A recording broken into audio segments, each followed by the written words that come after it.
for our discussion, we have with us Dr. Ravi Sankar Erukulapati, consultant endocrinologist and diabetologist at Apollo Hospital, Jubilee Hills, Hyderabad. Dr. Ravi Sankar has trained and worked as a consultant in diabetes and endocrinology in Northern Dennery, UK. He has delivered numerous talks in national and international forums.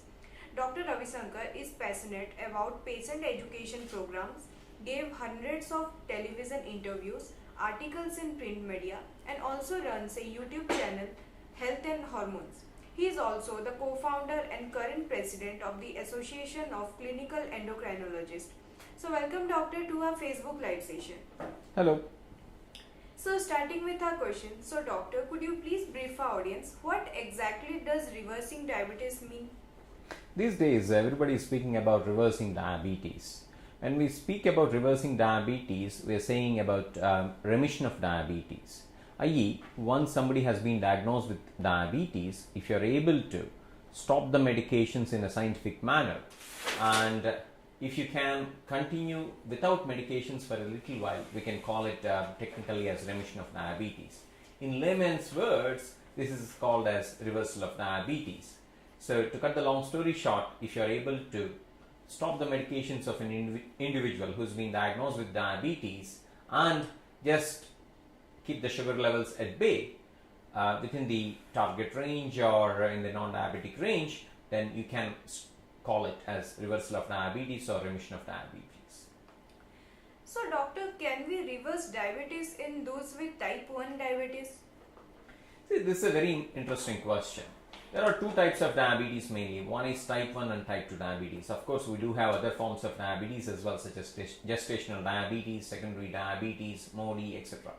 But mainly it is type 2 diabetes, which comprises of about 90% of the cases of diabetes. We do have type 1 diabetes as well, which comprises about 5% of the cases of diabetes in total. So if we look at type 1 diabetes, the pathophysiology of type 1 diabetes is completely different from that of type 2 diabetes. For instance, type 1 diabetes is due to autoimmune causes, and the treatment for type 1 diabetes is insulin and insulin alone. So you can't stop insulin in type 1 diabetics in order to reverse type 1 diabetes. It is practically not possible except in the very rare scenarios wherein people have pancreas transplants or islet cell transplants. So when we are speaking about reversal of diabetes in this program, we are confining ourselves to type 2 diabetes, that too under strict medical supervision only. So doctor, in type 2 diabetes, how can one try to reverse type 2 diabetes? Yeah, so let us look at the underlying pathophysiology of type 2 diabetes. Why do people develop type 2 diabetes in the first instance? People can develop type 2 diabetes if they have a family history, if they are obese, if they lead a sedentary lifestyle, if they smoke, if they are aging. So these are some of the common risk factors for type 2 diabetes. Of course, there are reversible and non-reversible risk factors as well. For instance, aging is something that we can't reverse. Family history is something that we can't change. And smoking is something that we can stop and that can be, I would say, intervened. Similarly, weight is something which can be potentially tackled by means of a healthy lifestyle, or for that matter even using drugs or surgical maneuvers. So certainly there are things that we can change in a person who has type 2 diabetes, such as weight, by using diet, exercise, lifestyle, surgical procedures, etc. And through this, we would be able to reverse diabetes or put somebody who's already got type 2 diabetes into remission in a scientific manner. This is what we call as reversal of diabetes, and it is certainly doable, especially if you act on it in the earlier years of diagnosis of type 2 diabetes, and if you act on it in a proper scientific manner. If you act on it using the supervision of an endocrinologist and that of a proper dietitian. If you act on it using the support of a good physiotherapist or a gym trainer who is trained to do so. So if you were to do this in a proper manner, using the right techniques, and of course keeping follow up with your doctor, you might be able to reverse your type 2 diabetes and this is something which you can consider discussing with your doctor. Then comes the question as to why we should consider reversing diabetes in the first instance. Good question, isn't it?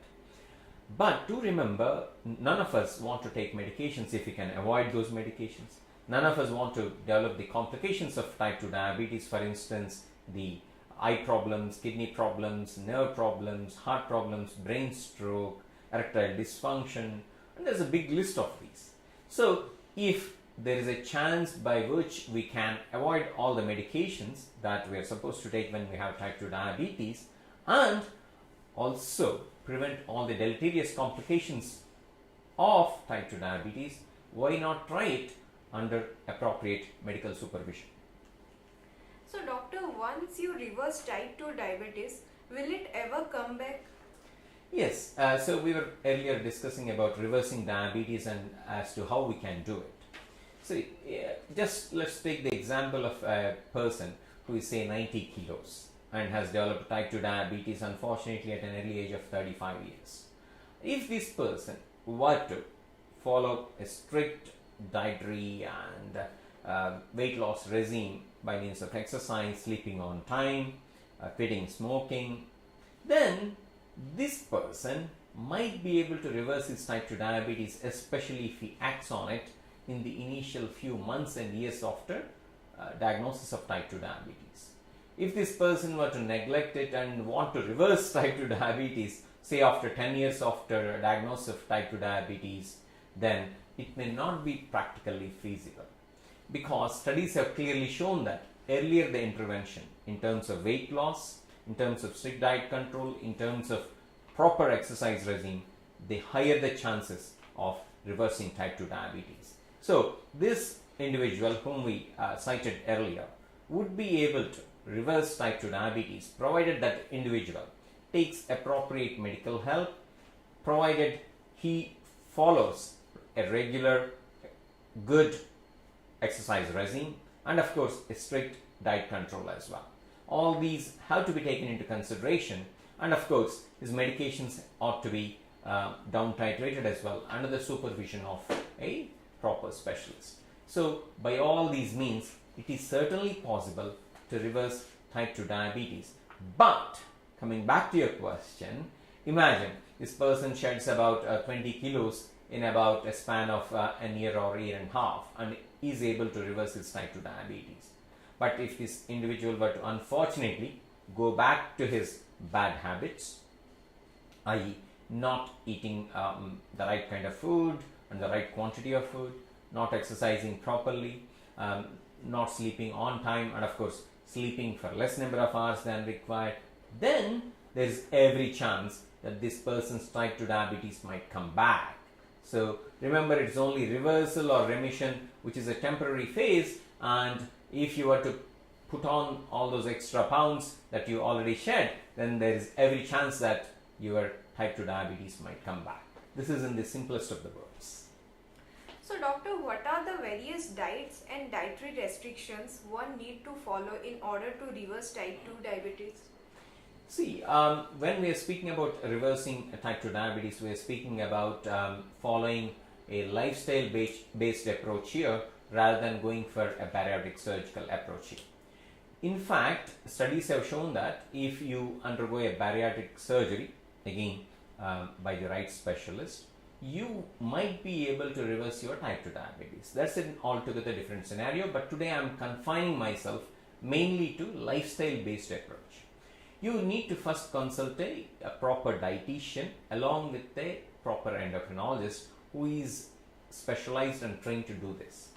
And the doctor would go through your history, would give you a realistic idea as to whether you can reverse your type 2 diabetes or not, and whether the medications need to be adjusted based on your lifestyle, based on your HbA1c, i.e. 3 months sugar average, based on your blood glucose readings. Also, your blood pressure medications might also need to be adjusted based on how much weight you are losing and how much exercise you are doing and how strict your diet control is. And in all this, a good dietitian is also very much important, because a dietitian would be able to guide you as to how many calories that you need to take per day and what kind of calories you need to take. How much carbohydrate, how much protein, how much fat, do you need to take any extra supplements? The doctor would be able to guide you on this as well. Remember, if you were to take a good high fiber diet with less amount of fat, with less amount of what we call as simple carbohydrates, and if you were to take a complex carbohydrate based diet which is reasonably rich in good proteins, then you might be able to reverse your type 2 diabetes, provided you follow the advice of your dietitian and of course your endocrinologist as well. So it is doable, and you need to embark on this kind of a proper regime using the instructions and supervision of your endocrinologist and of course your dietitian as well. Few of you might need the help and support of a good physiotherapist or a gym trainer who is trained in this kind of a program.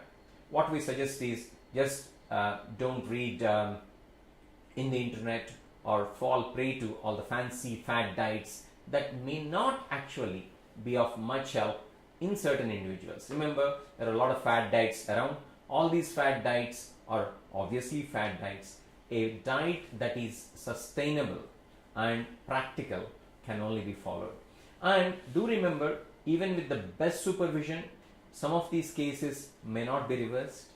And even with the best supervision, remember, after shedding those extra kilos, the remission might last for only few years, and your diabetes, i.e. type 2 diabetes, might as well come back even if you follow a stringent regime. But at least you would have few years wherein you don't have to take medications, and of course the added benefits of losing those extra kilos would not go in vain, because any weight loss in any individual with extra body weight is definitely going to translate into good health outcomes, be it things pertaining to your brain stroke, heart attacks, sleep apnea, gallbladder, gallstone disease, kidney disease, uric acid, which is usually high in people with obesity, can also come down, arthritis, especially osteoarthritis. I mean, the list is such a big list, and along with these, obviously you do have reduction in your risk of developing some of the cancers as well.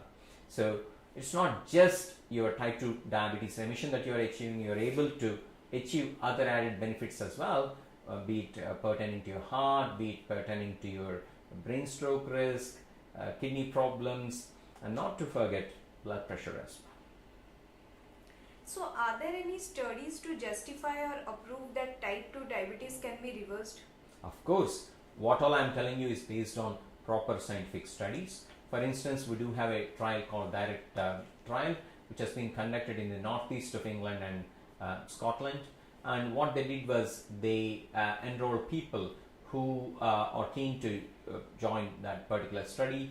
They put them on a very stringent dietary plan to the extent of 850 roughly kilocalories per day calorie restriction, and of course a healthy lifestyle such as regular exercise and a proper supervision of the doctor as well. They were able to stop the diabetes medications. When I say diabetes medications, I'm speaking about blood glucose lowering medications of quite a significant chunk of these patients who have been diagnosed with type 2 diabetes. Remember, the earlier you get enrolled into such a program, i.e. in the initial at least 5 to 6 years, then the higher the chance of you being able to stop these medications and have what we call as diabetes remission. So earlier the better.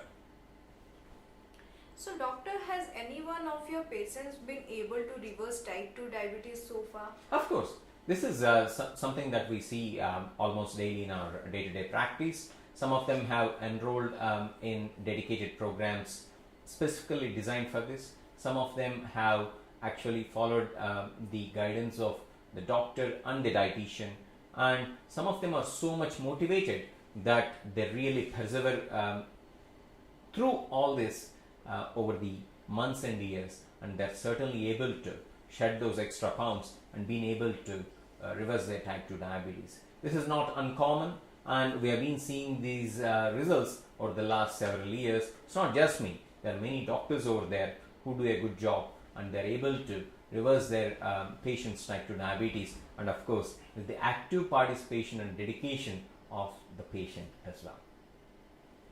So what are the precautions one need to take while trying to reverse type 2 diabetes?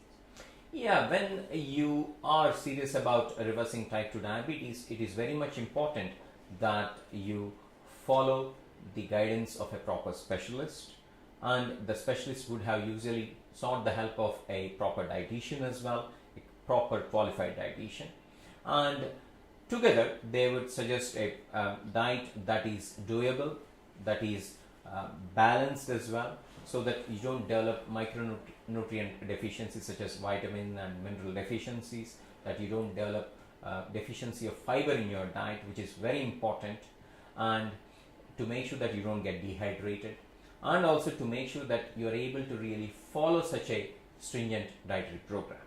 So this is one aspect. The second aspect is about the exercise regime that you are supposed to follow. Obviously, exercise also helps shed those extra kilos along with the strict dietary precautions that you're going to follow.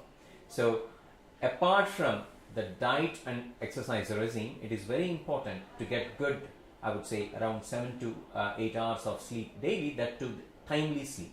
If you sleep say at night 12 o'clock, and if you expect that all the dietary and exercise regime that you're following is not yielding results, then you know the answer. The answer is that you're not sleeping on time. So you need to sleep on time by about 10 o'clock and sleep for good 7 to 8 hours. There are no direct studies to show that the sleep has been incorporated as part of such weight loss programs to my knowledge, but there are indirect studies which clearly say that people who don't sleep on time for the right number of hours, which is roughly around 7 hours a day, might actually have a struggle in losing those extra kilos. So it is very important to sleep for the right number of hours at the right time. And this apart, remember, perseverance pays. If you expect that you want wonderful results within a day or two, it's not going to happen like that. You need to continue following your doctor's advice and your dietitian's advice for a considerable span of time as guided by your doctor. It may take weeks, months, and even possibly up to a year or more than a year for some people to really see the results. So you need to have a realistic idea as to how and when you can achieve the goal that you want to achieve. Remember, there is something else which is very important as well in all this, which is adjusting your medication. You might already be on medications for your diabetes, i.e. blood glucose control, and these medications have to be adjusted such that you do not end up having those very high blood glucose readings, and especially to make sure that you don't have any low blood glucose readings, because whilst you're losing weight, whilst you go on a very stringent diet control, there is every likelihood that you might end up having low blood glucose readings if you do not cut down your diabetes medications under the supervision of a proper specialist. And do remember, you need to know the prevention and treatment of low blood glucose as well, or else unfortunately you might end up having good going hypoglycemic episode or low blood glucose reading, which can be very dangerous. So this is a very important aspect, and you need regular follow-ups with your doctor as advised by your doctor if you really do not want to have any of those low blood glucose readings and also achieve the target that you want to achieve. The other aspect that I need to reiterate here is about blood pressure.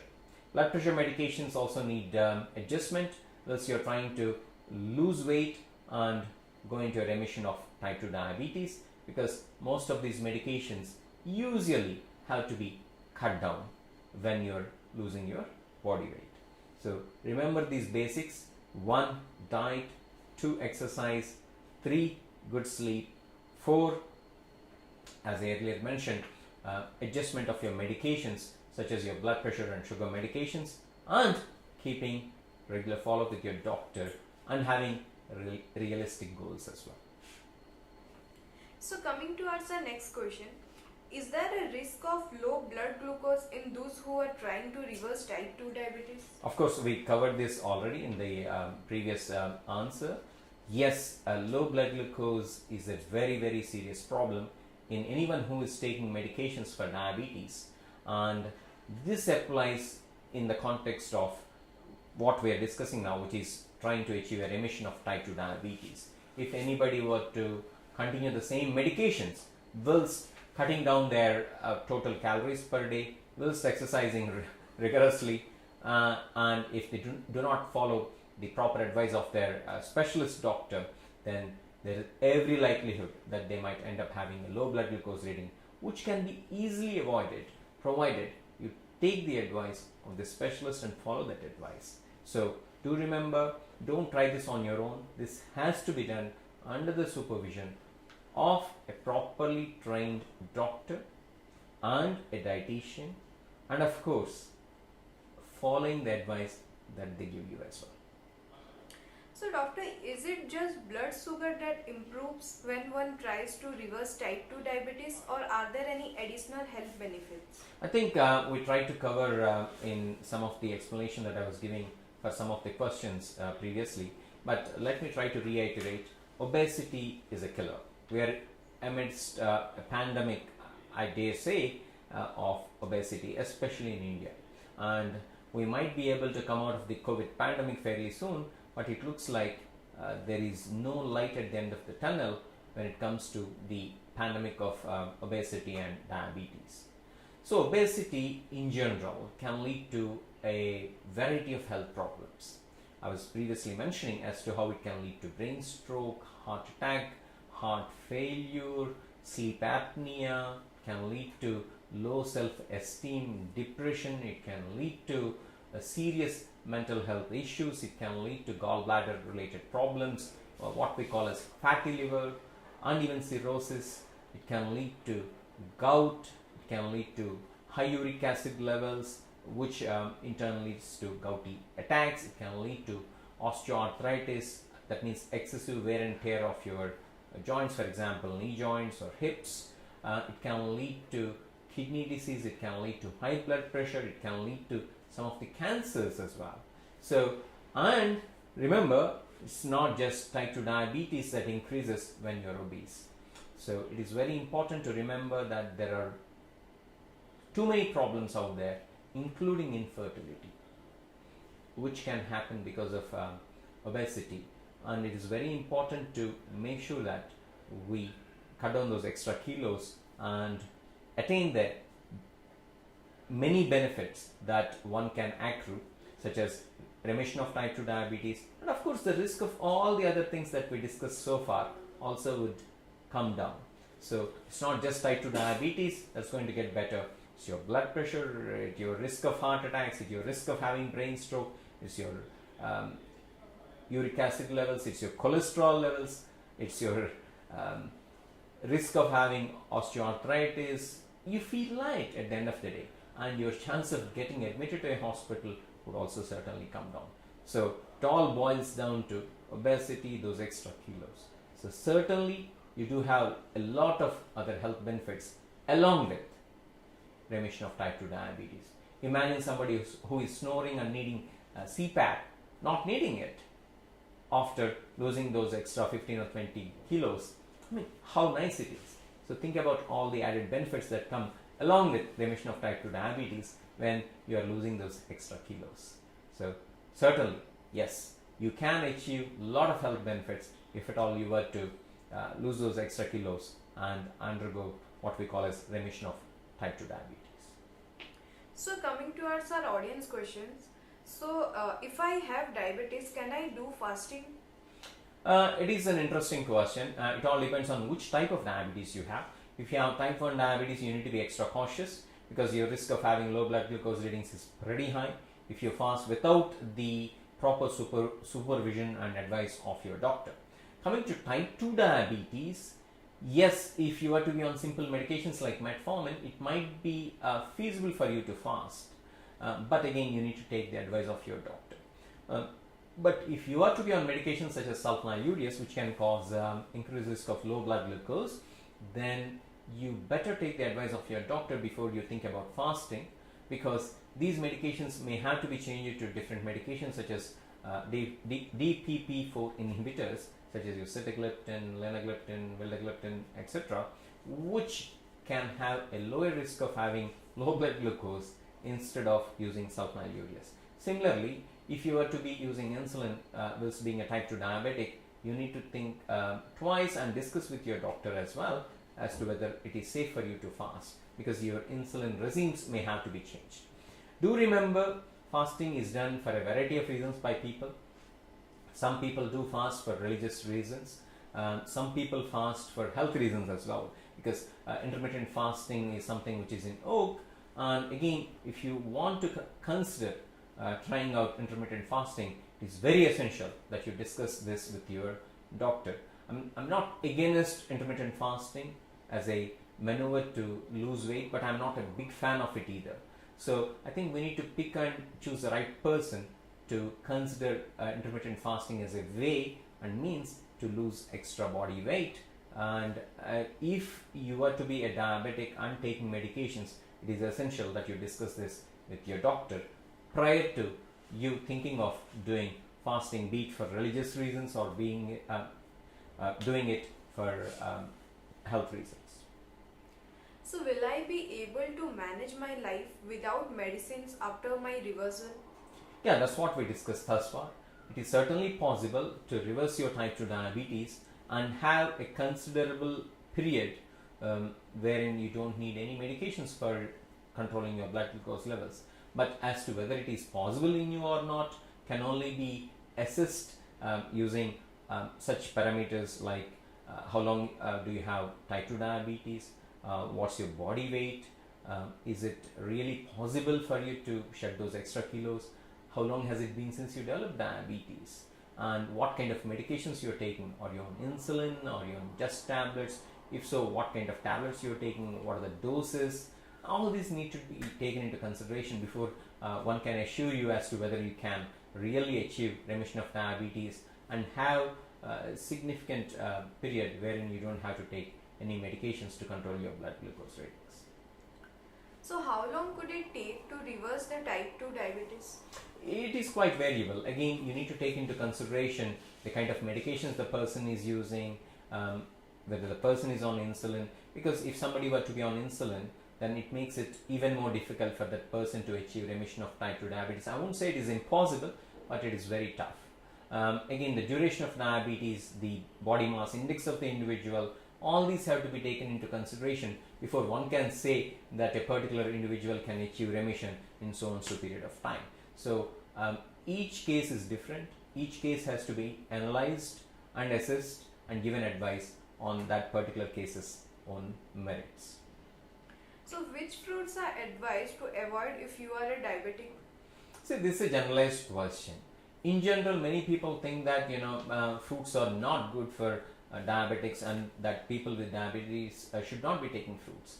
Let me try to correct this misconception. In general, consumption of fruits would certainly increase blood glucose because fruits do contain sugar, okay, but in the form of fruit sugar, right? But even that would get converted into blood glucose eventually and cause elevation of your blood glucose levels. So what is important to remember is, if you want to consume a fruit, if you have it slightly raw rather than too ripened, then its chances of increasing your blood glucose levels is less. Because obviously when it is ripened, the sugar content would be high in the fruit. So try to not eat something which is too much ripened and which has got that extra bit of sweetness. And avoid fruit juices all the time. So never ever have fruit juices. You can eat the fruit as it is, but in limited portion size, which is advised by your dietitian or your doctor, because consumption of fruits is very important, in fact 4 to 5 times per day, in order to get adequate minerals, vitamins, and of course the most important aspect that many foods do lack, which is fiber. So do remember this basic fact. So take fruits, but in small portions, about 4 to 5 times per day. Don't go for fruit juices. Again, this is a generalization. If you have kidney disease, then you need to discuss with your doctor, because these fruits are rich in potassium and they may have to be cut down or avoided altogether if you have kidney problems, and especially if you got high potassium. So what I said is a very generalized thing. Can diabetes be reversed through diet? Of course, that's what we discussed so far. Not all kinds of diabetes. Some types of diabetes, such as type 1 diabetes, some forms of secondary diabetes due to pancreatitis, cannot be reversed. But certainly type 2 diabetes in some individuals, especially if they developed it very recently and if they were to be not on insulin, they do have a significant chance of reversing it or going into remission, as we call it in medical terms. So how can a person know when diabetes is reversed? Well, the person would not be needing medications, the blood glucose levels would be under good control, and these are the two parameters that we take into context, i.e. blood glucose levels need to be in such a state that they are not in the diabetic range, and of course that person shouldn't be needing medications. And your doctor will be the best judge to guide you on this. Does a person diagnosed with type 2 diabetes will have to go on insulin? Yes, it depends on the particular scenario. For example, if somebody were to have very high blood glucose levels, say 340, 350, at the time of diagnosis, sometimes the individual might be put on insulin to protect the further or prevent the further destruction of beta cells in the pancreas. The second scenario is if somebody were to be pregnant, or if somebody were to be planning pregnancy, or if somebody were to have problems such as kidney problems, and if they can't use tablets, or if at all they were to have any infection, or if they were to be admitted in the hospital. So these are certain scenarios wherein they may need insulin in type 2 diabetes. Do remember, type 2 diabetes is a progressive disease, and most people at some point might need insulin during the progression of type 2 diabetes. So although they may not necessarily need it early on, they may need insulin at later stages of type 2 diabetes as years go by. A person with diabetic, what are the reasons for sweating in between the meals and how to overcome it? See, there are many reasons as to why a person with diabetes might be sweating excessively. It can be due to what we call as autonomic dysfunction. It can be due to damage of the nerves due to poor glucose control. It can be due to low blood glucose readings as well. Remember, low blood glucose readings do have a variety of symptoms such as dizziness, fuzziness, confusion, tremor, anxiety, so on and so forth. So I think it is very important that you meet your doctor, make sure that you do not have autonomic neuropathy, make sure that you're not having low blood glucose readings, because these are simple rectifiable causes which can be adjusted and which can be acted upon so as to prevent the sweating episodes that you are describing. Can we gain muscle if we have diabetes? Yeah, certainly. Why not? Most people with diabetes should be able to gain muscle. We're not speaking about developing big biceps which are bulging from your jackets and all that. But you know what is necessary for you, what is necessary for normal function and to look good. Yes, you should be able to develop decent muscle, but again, it all depends on the scenario as well. If somebody were to have, say, kidney disease, and if they want to build muscle, they better be cautious and they discuss this with their doctor. If somebody has got heart problems and if they're thinking about exercising too much in the gym, they need to discuss with the doctor. Also, even in otherwise healthy type 2 diabetics or type 1 diabetics, if they want to be planning to build muscle and do exercise, it is very important to make sure that they discuss with their doctor, because few things need to be discussed. One, adjustment of medications, because they may end up having low blood glucose readings. Also, they need to understand as to how they need to prevent and treat low blood glucose readings before they hit the gym. Can I get rid of type 2 diabetes if I stop eating carbs or lose a lot of weight? Yeah, the later part of it might be more true than the former. That means if you lose the excess weight, provided you lose it under proper supervision of a doctor who is a specialist in this, and of course the supervision of a dietitian, it is practically possible. But just cutting down carbs alone might not be sufficient, because even within carbs there are different type of carbs. For example, as we were earlier discussing, there are certain things such as simple carbohydrate, refined carbohydrate, glycemic index. All these need to be taken into consideration before we completely stop carbs altogether, because fruits do contain good carbs which your body needs. I shouldn't be saying good carbs and bad carbs, but in general you need some carbs for normal functioning as well. So it is a kind of food that you take that matters, rather than just speaking about calories alone or carbs alone. What workout are good for diabetes? That's a good question. Everyone who can work out and who doesn't have contraindications to work out should work out. Many people just hit the treadmill and leave the weights. So we're speaking about resistance exercise, which means weights and such kind of stuff, and we're speaking about aerobic exercise, that means running, jogging, brisk walking, or just doing treadmill.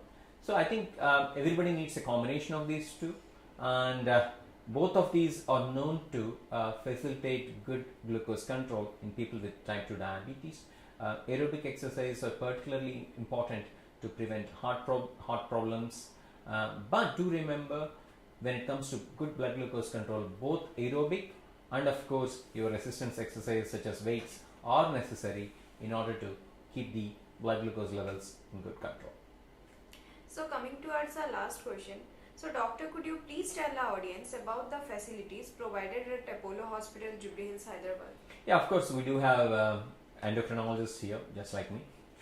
We do have good dietitians who can guide you about the dietary intake, about the means as to how you can achieve remission of type 2 diabetes. And we do have a team of people here, including diabetes counselors, dietitians, physiotherapists, not to forget even podiatrists, and people who can check your feet using specialist footwear.